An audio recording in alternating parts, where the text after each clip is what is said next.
Welcome to our YouTube channel. इस video के माध्यम से हम सीखने वाले हैं कॉन्सेप्ट ऑफ मॉडल्स। मॉडल्स का कॉन्सेप्ट है क्या आखिर।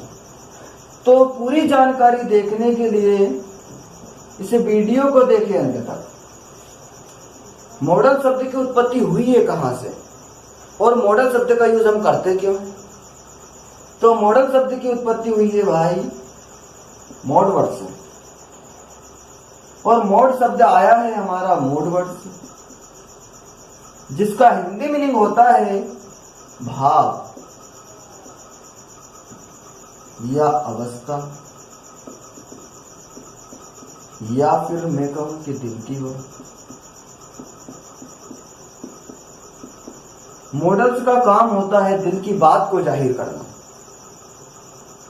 अगर इसकी डेफिनेशन की बात करें तो कुछ इस प्रकार होती है कि a helping verb with a main verb when used to express the mood or attitude of a speaker is called model। वाक्य में ऐसे हेल्पिंग वर्ब जो सब्जेक्ट से प्रभावित नहीं होती है तथा मेन वर्ब की हेल्प करने के साथ साथ कार्य के ढंग, रीति विधि, तौर तरीके, स्थिति, अवस्था, प्रवृत्ति, योग्यता, कर्तव्य आदि को प्रकट करें मॉडल्स कहलाते हैं। अब दिल की बात का मतलब है कि आप चाहे किसी को अनुमति दें या मत दें, या किसी को अनुमति देने के लिए या किसी से अनुमति लेने के लिए मॉडल का यूज करते हैं। पावर दिखाने के लिए मॉडल का यूज करते हैं तो एबिलिटी दिखाने के लिए मॉडल का यूज करते हैं। संभावना दिखाने के लिए मॉडल का यूज करते हैं तो संभावना न दिखाने के लिए भी मॉडल का यूज करते हैं। किसी को सलाह दें तो मॉडल का यूज करते हैं, किसी को सलाह ना दें तो मॉडल का यूज करते हैं। तो मॉडल का यूज तो करते हैं पर इसका यूज करने में कुछ परेशानी होती है। उस परेशानी को क्लियर करने आया हूं मैं इस वीडियो के माध्यम से। तो इस वीडियो को अंत तक देखें।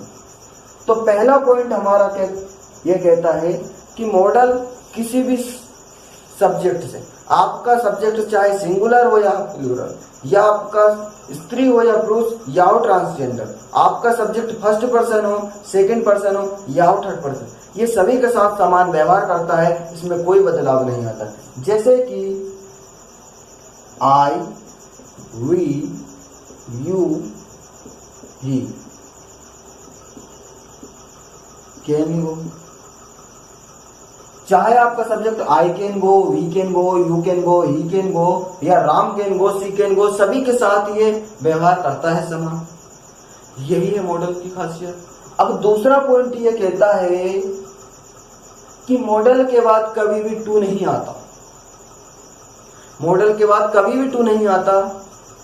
तो मॉडल होते कितने हैं कुल? तो मॉडल होते हैं हमारे 10, can, could, will, would, shall, should, may, might, must. ये होता है हमारा ought to। मॉडल के साथ टू कभी नहीं लगाया जा सकता डायरेक्टली। मॉडल के साथ टू कभी नहीं लगाया जा सकता डायरेक्टली। तो आप कहोगे कि ये ought to, इसमें तो टू आया है। तो ought to ये पैदाइशी टू है, टू लेकर आया, ये पैदाइशी टू लेकर आया, इसलिए हम इसको तो नहीं हटा सकते पर कोई नया वर्ड टू ऐड नहीं कर सकते। जैसे कि हम नहीं कर सकते कैन टू, वुड टू, ये हम नहीं कर सकते। बट ought to ये पैदाइशी टू लेकर आया है तो इसके साथ हम कोई छेड़खानी नहीं करेंगे। पहला रूल ये कहता है। दूसरा रूल हमारा कि मॉडल के साथ कभी भी टू नहीं आता। I can to do it, तो ये सेंटेंस होगा आपका इनकरेक्ट, क्योंकि मैंने बताया है कि मॉडल के साथ टू कभी नहीं आता। तो इस सेंटेंस को करेक्ट करने के लिए इस टू को रिमूव करना होगा। हमको लिखना होगा आई कैन डू इट। दूसरा पॉइंट ये। अब तीसरा पॉइंट ये कहता है कि मॉडल लेता है हमेशा वर्ब की फर्स्ट फॉर्म, चाहे आपका सेंटेंस एक्टिव में हो या हो पैसिव में। जैसे कि यू शुड बी हियर, तुम्हें यहां होना चाहिए।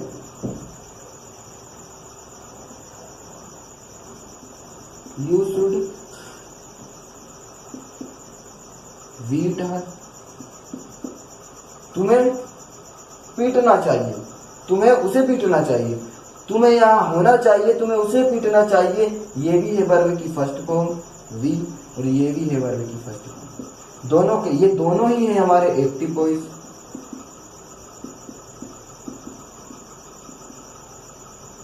अब पैसिव में यू शुड वी,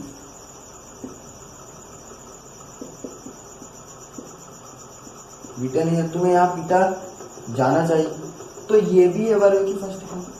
अब ये डायरेक्टली हमेशा हमेशा लेता है मॉडल V1, चाहे आपका सेंटेंस एक्टिव में हो या हो पैसिव में। ये डायरेक्ट आया है इसके पास V1। तो तीसरा पॉइंट ये कहता है कि मॉडल आपका सेंटेंस एक्टिव में हो या हो पैसिव में, सभी के साथ लेता है V1। अब चौथा पॉइंट क्या कहता है? तो चौथा पॉइंट हमारा यह कहता है कि मॉडल का यूज हम कभी भी मेन वर्ब के रूप में नहीं कर सकते, ना तो मेन वर्ब के रूप में कर सकते और ना ही हम बिना मेन वर्ब के रूप में कर सकते हैं। इसको एक वर्ब चाहिए और इसका यूज हम मेन वर्ब के रूप में नहीं कर सकते। जैसे मैंने लिखा I can it, I will you my notes. तो मैंने कहा कि मॉडल का यूज हम मेन वर्ब के रूप में नहीं कर सकते और बिना मेन वर्ब के भी इसका यूज नहीं किया जा सकता। सो इसीलिए हमारा सेंटेंस ये इनकरेक्ट है। अब इनको सही करने के लिए हमको मेन वर्ब की आवश्यकता है। आई कैन डू इट, ये सही होगा आपका। I will give you my notes, ये आपका सेंटेंस है। मेरा कहने का मतलब यह है कि मॉडल को वर्ब चाहिए, बिना, ना तो ये मॉडल वर्ब का मेन वर्ब का कार्य करता है और ना ही ये बिना मेन वर्ब के यूज किया जा सकता। दूसरा पॉइंट ये कहता है हमारा नेक्स्ट वाला कि भाई क्वेश्चन टैग में मॉडल स्वतंत्र रहता है। जैसे कि यू शुड नेवर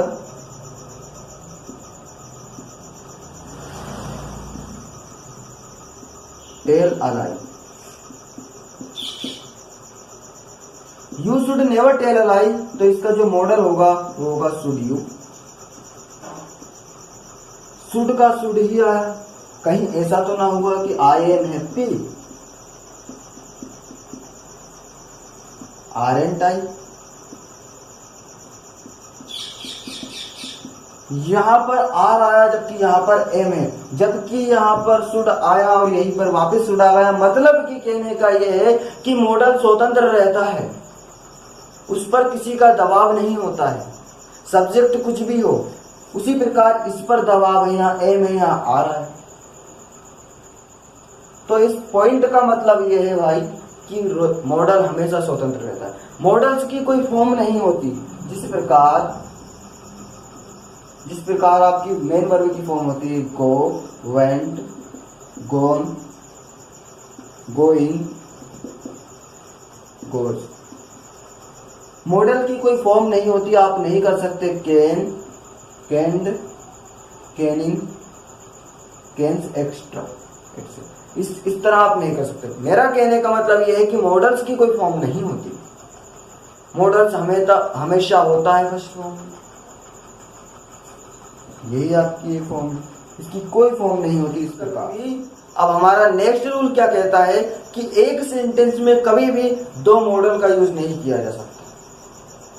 जिस प्रकार एक म्यान में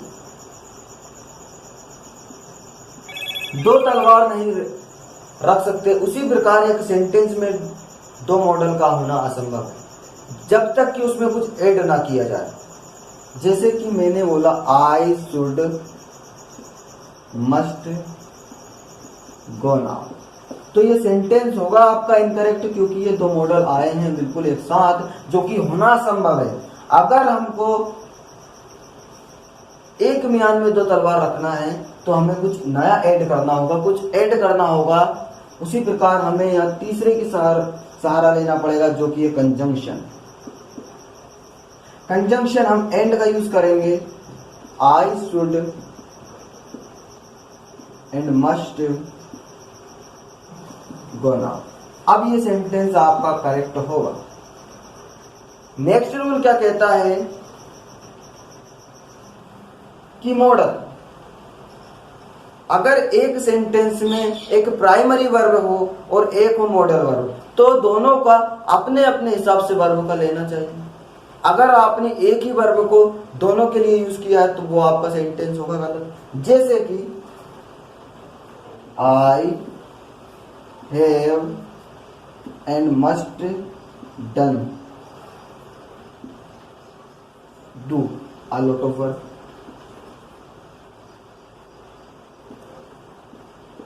तो ये सेंटेंस होगा गलत, क्योंकि भाई हैव को चाहिए थर्ड फॉर्म,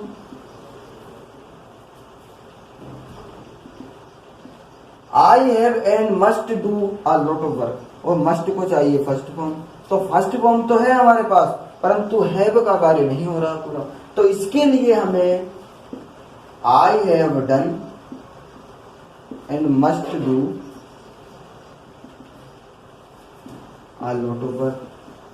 इस प्रकार हमको करना है, तभी हमारा कोई एरर नहीं आएगा, तभी हमसे कोई गलती नहीं होगी। अब आप बोलोगे कि नीड और डेयर और यूज्ड टू क्या होते हैं, तो वो भी मॉडल्स होते हैं, परंतु वो इस कैटेगरी के नहीं होते हैं, वो सेमी मॉडल्स होते हैं। वो दो काम करते हैं साथ ही साथ, एक तो मेन वर्ब का और एक मॉडल वर्ब का, इसीलिए वो इस कैटेगरी के नहीं है, उनका यूज ही अलग है, उनका ग्रुप ही अलग है, इसीलिए सेमी मॉडल्स नाम दिया गया है उनको। आप सेमी मॉडल बोलो या बोलो marginal modals, used to, need और डेयर, ये आपके सेमी मॉडल्स हैं। तो अगर इस टॉपिक से कुछ नया सीखने को मिला है तो इस वीडियो को लाइक करें, अपने दोस्तों के साथ शेयर करें, और साथ ही साथ कमेंट में लिखें कि कौन सा पॉइंट आपको सबसे अलग लगा। इस वीडियो को देखने के लिए धन्यवाद।